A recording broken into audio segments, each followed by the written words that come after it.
सूरज की हल्की हल्की किरणें नदी पर पड़ रही थीं। पानी में सुनहरी चमक थी। गांव में सुबह की चहल पहल शुरू हो गई थी, लेकिन बड़े भाई हरिराम के घर में हमेशा की तरह कड़क आवाज गूंज रही थी। अरे ओ शिवा, उठ जा, कब तक सोता रहेगा? देख, मैं तुझसे बड़ा हूं। जब तक मैं जिंदा हूं तुझे आराम करने का हक नहीं। छोटा भाई शिवराम, जो अभी अभी जागा था, चुपचाप उठ गया। उसकी पत्नी राधा भी डरकर खड़ी हो गई। मेरी ही छांव में रहकर पेट भरता है। घर भी मेरे नाम का, खेत भी मेरे नाम का। तेरा तो कुछ भी नहीं है शिवा। याद रख, अगर मेरा दिल बड़ा ना होता तो तू सड़क पर बैठा होता। अब क्या, तेरी औकात क्या है? तेरा तो कुछ भी नहीं है शिवा। कभी आईने में देखा है खुद को? तू तो बस मेरा दिया हुआ एक टुकड़ा है, जो भीख की तरह मैं तुझे डाल देता हूं। याद रख, अगर मेरा दिल इतना बड़ा ना होता तो आज तू सड़क पर भीख मांगता फिरता। हरिराम हर रोज उसे ताने देता। शिवराम चुप था। उसने कभी जवाब नहीं दिया।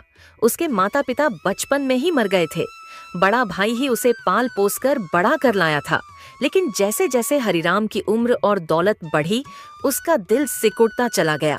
हरिराम की पत्नी भगवती भी वैसी ही थी, हमेशा ताने देती। देखिए जी, बारिश आने वाली है। कह दीजिए इस निकम्मे से, इस कामचोर से कि जल्दी से घर के बाहर का कीचड़ साफ कर दे। सारे गांव वाले हमारे घर के सामने से ही तो गुजरते हैं। अगर रास्ता गंदा हो गया तो लोग क्या कहेंगे? कहेंगे कि इतने बड़े खेत, इतने मवेशी, इतना सोना रखने वाले हरिराम के घर के आगे कीचड़ भरा पड़ा है। लोग हंसेंगे हम पर। इज्जत का भी कोई मोल होता है, लेकिन इसको क्या फर्क पड़ता है? इसे तो बस रोटी चाहिए खाने को, चाहे घर की इज्जत मिट्टी में मिल जाए। सुबह से पड़ा हुआ है जैसे कोई राजा हो। रोज इसे देखकर मन जलता है। घर में पालतू जानवर भी इससे ज्यादा काम के होते हैं। कहिए इससे उठे और साफ करे, वरना बारिश में ये सारा कीचड़ अंदर तक आ जाएगा और गांव वालों के सामने हमारी नाक कट जाएगी। सुन लिया ना शिवा? जा, घर के आगे का रास्ता साफ कर। और सुन, मवेशियों के लिए चारा भी काट ला। मुझे खेत देखने जाना है, वहां भी काम होगा। शिवराम चुपचाप बाहर निकल गया। उसका दिल भारी था। हर दिन भाई की बातें उसे तोड़ रही थीं, लेकिन फिर भी वह यही सोचता, भैया ने ही तो पाला है, उनका हक भी है डांटने का। बारिश की बूंदें अब धीरे धीरे गिरने लगी थीं। आसमान में घने काले बादल थे। बूढ़ी दादी कह रही थीं, अरे नदी का पानी बढ़ेगा आज, ईश्वर सबकी रक्षा करे। हरिराम खेत की ओर निकल पड़ा। जाते जाते शिवराम से बोला, सुन, अगर बारिश तेज हुई और नदी का पानी घर तक आ गया तो सबसे पहले मेरे मवेशी बचाना। तेरा सामान तो वैसे भी कोई काम का नहीं, पर मेरी गाय भैंसें मर गईं तो नुकसान मेरा होगा। शिवराम की आंखों में आंसू आ गए, पर उसने सिर झुकाकर कहा, ठीक है भाई, जैसा आप कहें। आपका हर हुक्म सर आंखों पर। और हाँ, अगर खाना खाने का मन करे तो पहले मुझे खिला देना, तू बाद में खा लेना, समझा? यह कहकर वह चला गया। बारिश अब तेज होने लगी थी। आसमान में बिजली कड़क रही थी। शिवराम ने जल्दी जल्दी घर के बाहर का रास्ता साफ किया। फिर मवेशियों के लिए चारा काटने चला गया। मन ही मन उसने भगवान से कहा, हे प्रभु, इस बारिश में हमारे घर बचे रहें। भले ही मेरा कोई सामान बह जाए, पर भाई का घर बचा लेना। उनके पास तो सब कुछ है, मैं तो जहां भी जाऊंगा रह लूंगा।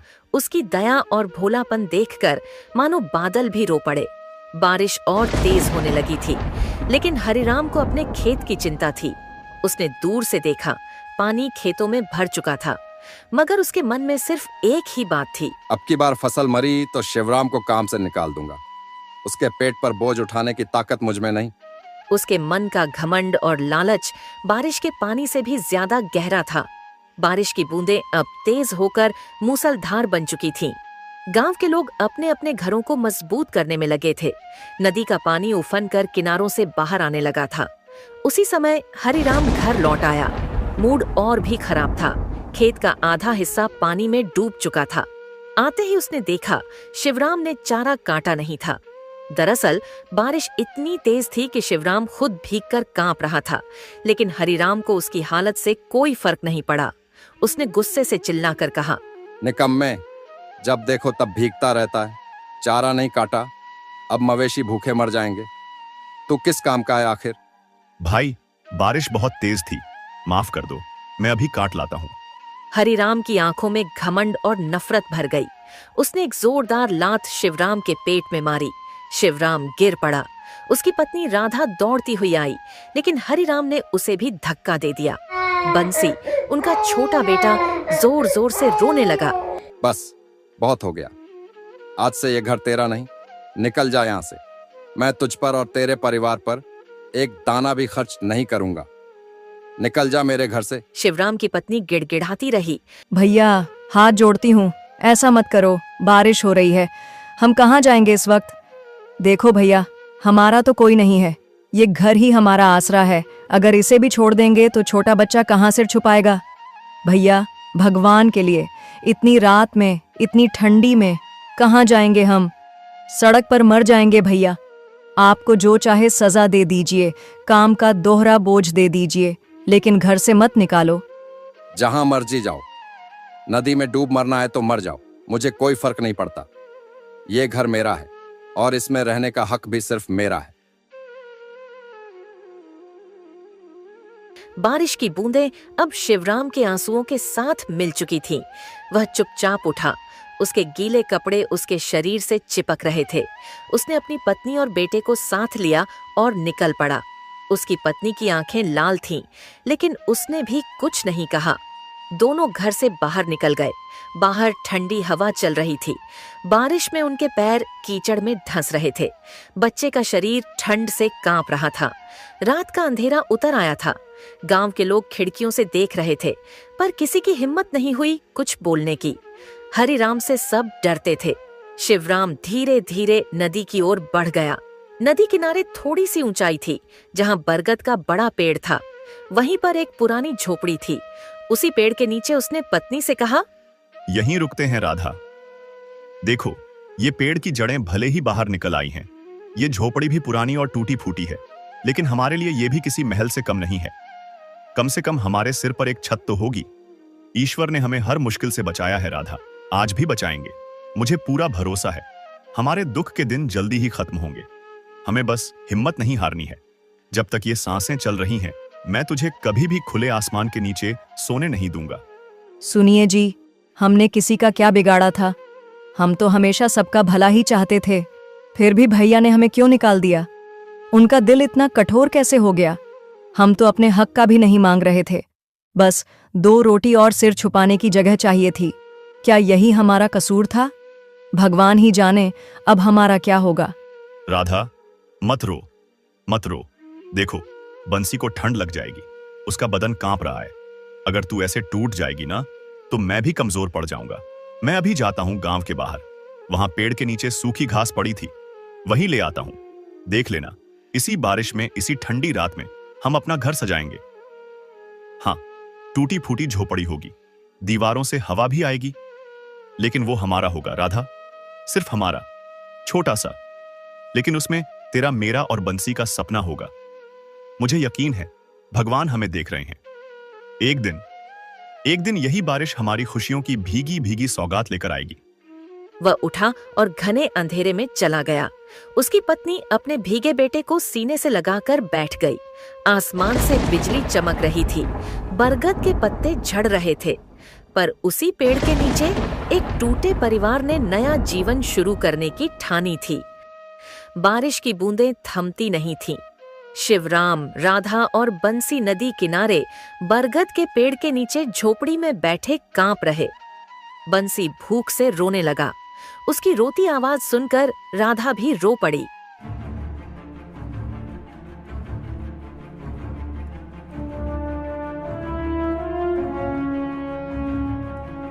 शिवराम गांव के बाहर बने कचरे के ढेर तक गया। वहां लोगों द्वारा फेंकी गई सड़ी गली सब्जियां और पत्तियां पड़ी थीं। शिवराम ने कांपते हाथों से उनमें से 2 आलू निकाले। एक आधा सड़ा हुआ था, दूसरा भी गला था, लेकिन उसके लिए यही अमृत था। ईश्वर, तू ही मालिक है, तू ही रक्षक है, उसने कहा। उसने 2 और छोटे छोटे बैंगन उठाए, फिर वापस झोपड़ी की ओर लौट पड़ा।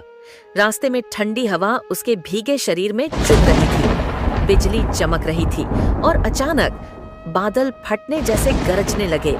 तेज हवाएं चली, बारिश की बूंदें मानो पत्थर बन गई। शिवराम किसी तरह झोपड़ी तक पहुंचा। राधा ने दरवाजे की जगह खड़ी होकर उसे अंदर खींचा। वह कांप रहा था। उसके हाथ से आलू और बैंगन गिर पड़े। राधा ने जल्दी से उन्हें उठाया और रोती हुई बोली, अरे तुम भीग क्यों गए शिवा? देखो तो सही, बारिश कितनी तेज हो रही है। तुम्हारा सारा बदन कांप रहा है, कपड़े भीगी चादर जैसे चिपक गए हैं। तुम ऐसे बाहर क्यों निकल गए थे? अगर तुम्हें कुछ हो गया तो हम कैसे झेंगे? मुझे बहुत डर लग रहा है। राधा, मत घबरा। आग तो नहीं जला सकते इस बारिश में, पर देखो मैं कुछ भुट्टे ले आया हूं। इन्हें ऐसे ही खा लेना। भले ही कच्चे हैं, लेकिन तुम्हें और बंसी को थोड़ी ताकत तो मिलेगी। मैं ठीक हूं राधा। मुझे भूख नहीं है, ठंड भी नहीं लग रही। बस तुम दोनों खा लो। तुम्हें मजबूत रहना होगा। तुम्हारे लिए ही तो मैं सांसें ले रहा हूं। तभी अचानक जोरदार हवा चली और झोपड़ी की आधी छत उड़ गई। ठंडा पानी भीतर गिरने लगा। बंसी डर से रोने लगा। राधा भी कांप गई। बारिश का कहर बढ़ता ही जा रहा था। हर तरफ अंधेरा, ठंडी हवा, बिजली की डरावनी चमक और उस वीरान झोपड़ी में 3 बेसहारा लोग। लेकिन शिवराम का दिल कह रहा था, भगवान, मेरी सांसें ले लेना, पर इन्हें बचा लेना। ईश्वर, तू ही मालिक है, तू ही रक्षक है। तेरे ही भरोसे तो ये सांसें चल रही हैं। आज हमारे पास कुछ भी नहीं बचा, ना घर, ना ठिकाना, ना ही कोई सहारा। बस तेरा नाम है जिसके सहारे हम जी रहे हैं। हे प्रभु, अगर हमने कभी कोई पाप किया हो तो माफ कर देना, लेकिन मेरे बच्चों को इस सर्दी और भूख से बचा लेना। तू ही हमारा सहारा है, तू ही हमें हिम्मत देता है। जब जब दुनिया ने मुंह मोड़ा है, तभी तेरा हाथ हमारे सिर पर महसूस हुआ है। इस बार भी हमें अकेला मत छोड़ना। उस रात उसने ठंड से कांपते हुए अपनी भीगी पत्नी और बेटे को सीने से लगाए आंखें बंद कर लीं। बारिश की बूंदें जैसे उसके चेहरे पर पड़ते हुए कह रही थीं, संघर्ष तो अभी शुरू हुआ है। बारिश लगातार 3 दिनों से हो रही थी। नदी का पानी किनारे तोड़कर बहने लगा था। झोपड़ी की दीवारें गीली होकर गल रही थीं। छप्पर टपक रहा था। अंदर बंसी ठंड और भूख से कांप रहा था। राधा का भी बुरा हाल था। उसकी आंखों के नीचे काले गड्ढे पड़ गए थे। 3 दिनों से उनके पेट में भरपेट खाना नहीं गया था। उस रात तेज हवा और बारिश की आवाज से झोपड़ी कांप रही थी। राधा ने कांपती आवाज में कहा, सुनिए जी, अब क्या होगा? देखिए ना, ये झोपड़ी भी कब गिर जाए कुछ भरोसा नहीं। हर तरफ से पानी टपक रहा है। अगर ये गिर गई तो हम कहाँ जाएंगे? बंसी को देखिए, उसे तेज बुखार है। उसकी सांस भी भारी हो रही है। उसके लिए तो दूध तक नहीं है हमारे पास। हम आखिर कब तक यूं ही जिंदा लाशों की तरह जीते रहेंगे? राधा, मैं भैया के पास जाऊंगा। जो भी हो, बच्चे की जान तो बचानी ही है। मैं उनसे थोड़ा सा दूध ही तो मांगूंगा।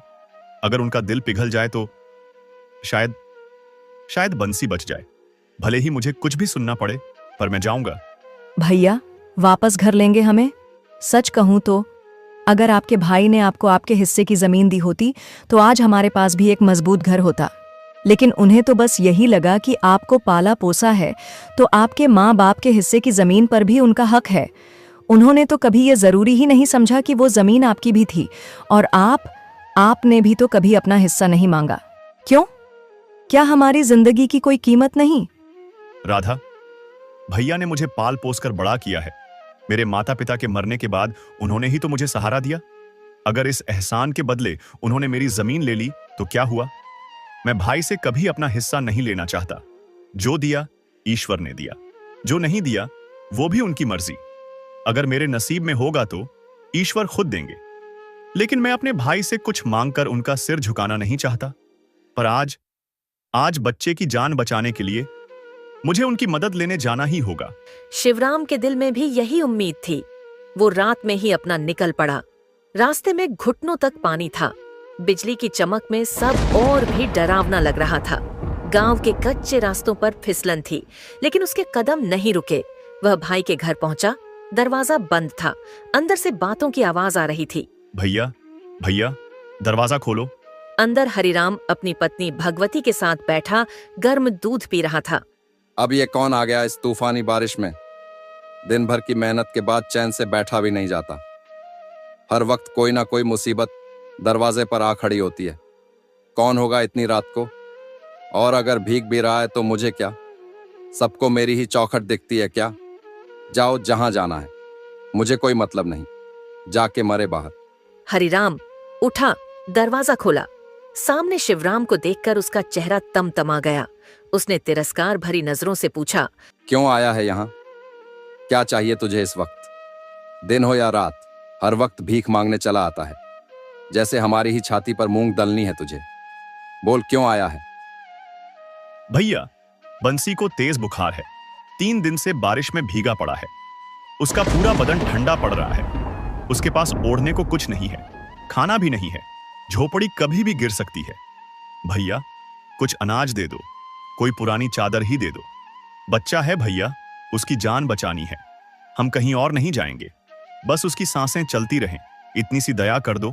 सुनो जी, देखिए तो ये फिर आ गया भीख मांगने। निकम्मा कहीं का।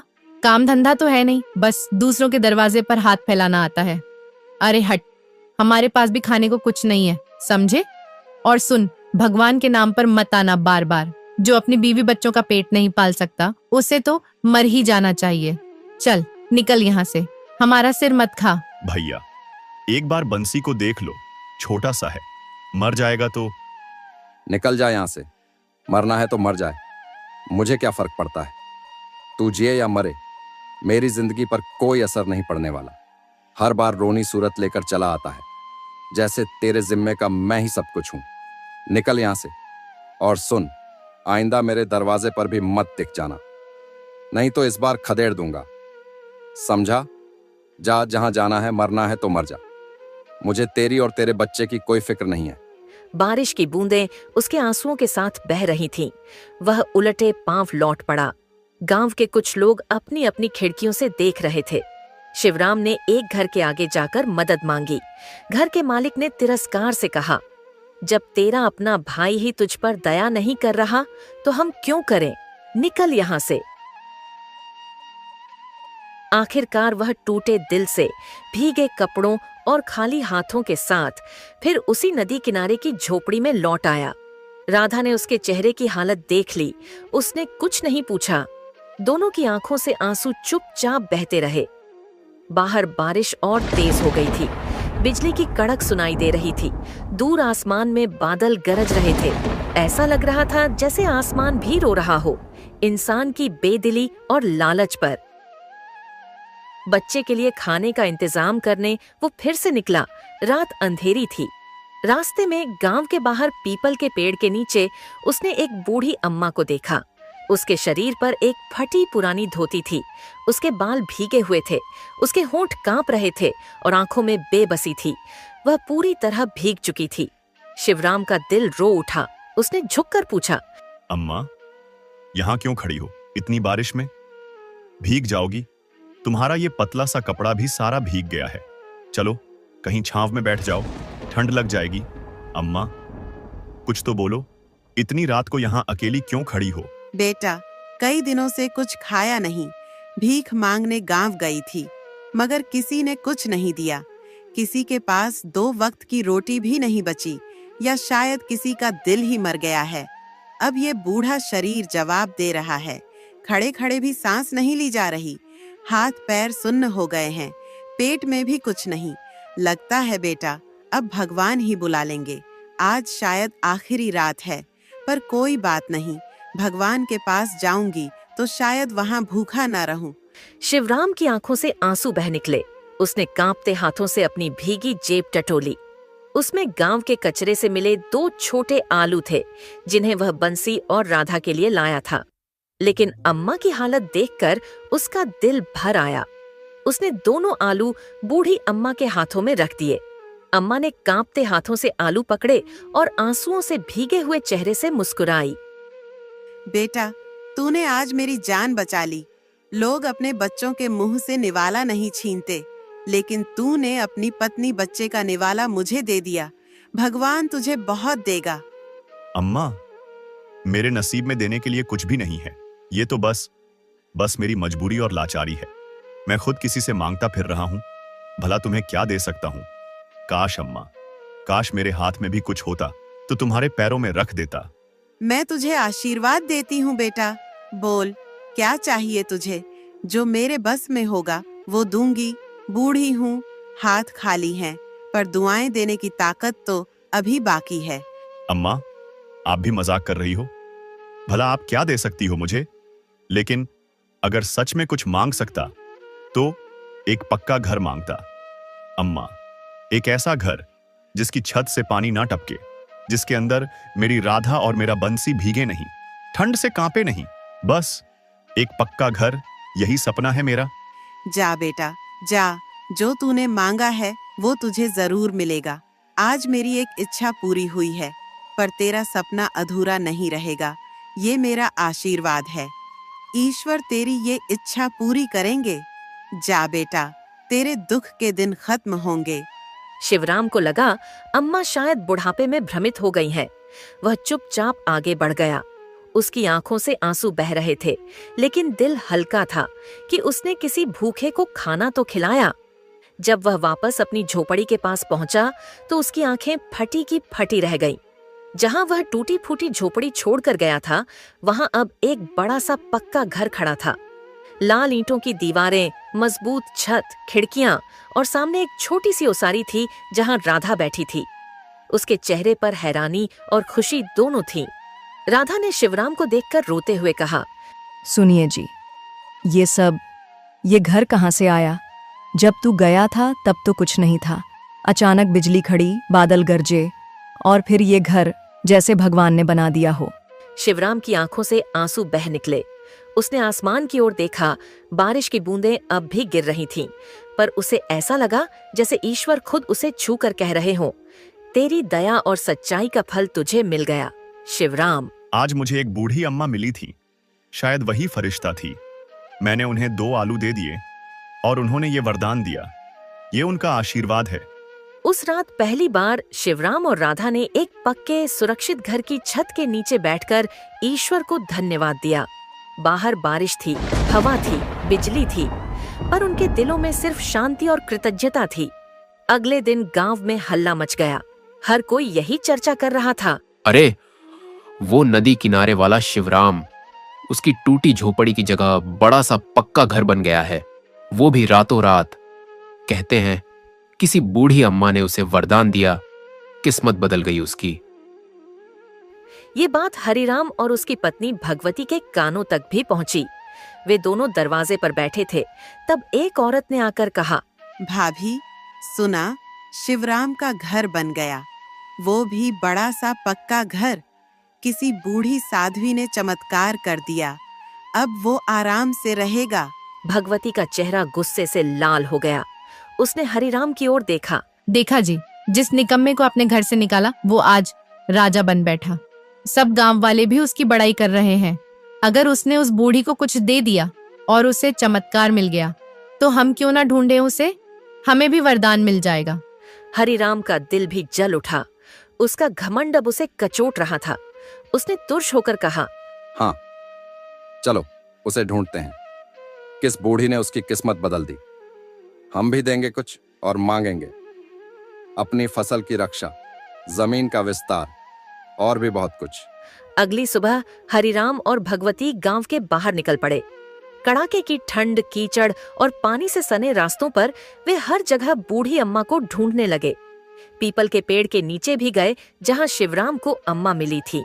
वहां कोई नहीं था। फिर वे नदी किनारे पहुंचे। वहां भी कोई नहीं मिला। गांव के मंदिर, तालाब, जंगल के रास्ते, हर जगह उन्होंने पूछा, कहीं कोई बूढ़ी साध्वी दिखी क्या? लोगों ने मना कर दिया। कुछ ने कहा, अरे छोड़ो, तुम्हें वो अम्मा नहीं मिलेंगी।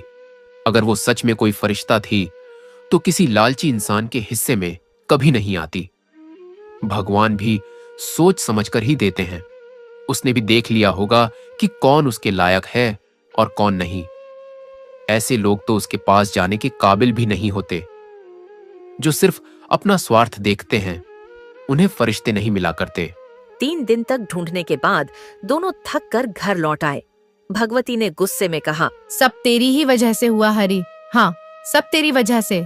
अगर तूने उस बेचार शिवराम को घर से ना निकाला होता तो ये दिन तो कभी नहीं देखने पड़ते। अब देखना, अब वही गांव में सबसे बड़ा कहलाएगा। लोग उसकी इज्जत करेंगे और हम पर थूकेंगे। लोग कहेंगे कि हरि ने अपने ही भाई को घर से निकाल दिया था और देखो ईश्वर ने कैसे पलट दिया उसका नसीब। तूने बहुत बड़ा पाप किया है, बहुत बड़ा, और उसका फल अब हमें भुगतना पड़ेगा। मेरी वजह से? अरे मेरी नहीं, तुम्हारी वजह से हुआ ये सब। तुम ही तो दिन रात उसे कोसती रहती थी, कभी उसकी गरीबी का ताना देती, कभी उसके निकम्मेपन का। तुम्हारे ही कहने पर तो मैंने उसे घर से निकाला था। तुम ही तो कहती थी कि उसका होना ना होना बराबर है। अब क्यों मेरे सिर मड़ रही हो सब कुछ? सच तो यह है कि तुमने ही मेरा दिल जला दिया था उसके खिलाफ। अब भुगतो, भुगतो तुम भी और मैं भी। हरिराम और भगवती का चेहरा उतर गया। उन्हें लग रहा था जैसे उसके हाथों से सब कुछ फिसल रहा हो। उनका घमंड और लालच उन्हें भीतर ही भीतर जला रहे थे। उधर शिवराम, राधा और बंसी तीनों अपने नए घर में बहुत खुश थे। बंसी नए घर में दौड़ दौड़ कर खेलता। शिवराम हर सुबह नदी किनारे बैठकर भगवान को याद करता। उसकी आंखों में कृतज्ञता के आंसू होते। वह मन ही मन कहता, प्रभु, मैंने तो कभी मांगा भी नहीं, आपने इतना दे दिया। अब जीवन भर आपका ही नाम लूंगा। बाहर बारिश की बूंदें गिर रही थीं। ठंडी हवा घर की खिड़की से अंदर आ रही थी, लेकिन अब डर नहीं था। अब वो पक्की छत के नीचे थे। अब उनके पास आसरा, सम्मान और संतोष था, जो हरिराम के पास होते हुए भी नहीं था। कहते हैं, पानी की तेज धारा और लालच दोनों का कोई भरोसा नहीं होता। नदी जब उफनती है तो अपने साथ मिट्टी, घर, पेड़ पौधे बहा ले जाती है, और इंसान जब लालच में डूबता है तो रिश्ते, अपनापन, संस्कार सब बहा देता है।